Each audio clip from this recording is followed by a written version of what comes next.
Competitive exams కి కావాల్సిన పుస్తకాలు మన ప్రభుత్వం ఏర్పడినట్టు అంటే ప్రజా ప్రభుత్వం ఏర్పడిన వెంటనే అది ఏర్పాటు చేసాం ఆల్రెడీ అందుబాటులోకి వచ్చినాయని తెలియజేస్తున్నారు అధ్యక్ష. గణబాబు గారి సూచన మేరకు తప్పనిసరిగా లైబ్రరీలు అన్నిటికీ స్టార్ రేటింగ్ ఏర్పాటు చేస్తాం. అద్భుతమైన సూచన మీరు ఇచ్చారు, తప్పనిసరిగా చేస్తాం. విశాఖపట్నం లైబ్రరీకి వచ్చేగల 20 కోట్ల రూపాయల బడ్జెట్ తో ఒక మోడల్ లైబ్రరీ ఏర్పాటు చేద్దామని, దానికి ఏంటంటే కొన్ని సెపరేట్ గా మీరు అన్నట్టు చిల్డ్రన్ కార్నర్ ఒకటి, యంగ్స్టర్స్ ఒకటి, ఏజ్డ్ రీడర్స్ ఒకటి, టెక్నాలజీ కావాల్సిన డిజిటల్ యాక్సెస్ ఏర్పాటు చేసేదానికి కేవలం పుస్తకాలతో పాటు అదొక ప్లేస్ ఆఫ్ కాంగ్రిగేషన్, కమ్యూనిటీ కలిసి అందరూ కులం మతం ప్రాంత అతీతంగా అందరూ వచ్చి కూర్చుని ఒక యాక్టివిటీ కూడా చేసుకునేటట్టు మేము ఆ సెంటర్ ని రూపొందిస్తామని గౌరవ సభ్యులకి నేను తెలియజేస్తున్నాను అధ్యక్ష. ఇది కూడా ఒక షెడ్యూల్ ప్రకారం చేస్తాం. ఆ ప్లాన్స్ అని సంబంధించిన ఎమ్మెల్యేలకి, ఎంపీలు కూడా మేము షేర్ చేస్తాం. మీరు మీ సూచనలు కూడా ఇవ్వాలని గౌరవ సభ్యులందరూ కూడా నేను తెలియజేస్తున్నాను అధ్యక్ష. మీరు అన్నట్టు పిల్లల్లో ఈ పుస్తకాలు చదవాలనే అలవాటు రావాలి. చిన్న వయసులోనే అలవాటు అవుతే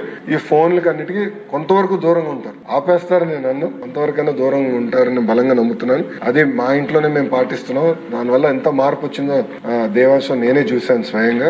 ఇది ఒక ప్యాషన్ సబ్జెక్ట్ నాకు, తప్పనిసరిగా మేము సీరియస్ గా తీసుకుంటాం. మంగళగిరి నియోజకవర్గంలో ఒక మోడల్ లైబ్రరీ, ఎందుకంటే నేను కూడా అన్ని 175 నియోజకవర్గాల్లో ఒక మోడల్ లైబ్రరీ కూడా ఉండాలని ఒక నిర్ణయం తీసుకున్నాం. దానికి ఎలా ఉంటే బాగుంటుంది అనేది మంగళగిరిలో మేము ఆల్రెడీ ఏర్పాటు చేస్తున్నాం. ఎండ్కి వచ్చింది వర్క్, అక్టోబర్ లో మేము ప్రారంభిస్తాం. దానికి మిమ్మల్ని కూడా పిలుస్తాం అధ్యక్ష.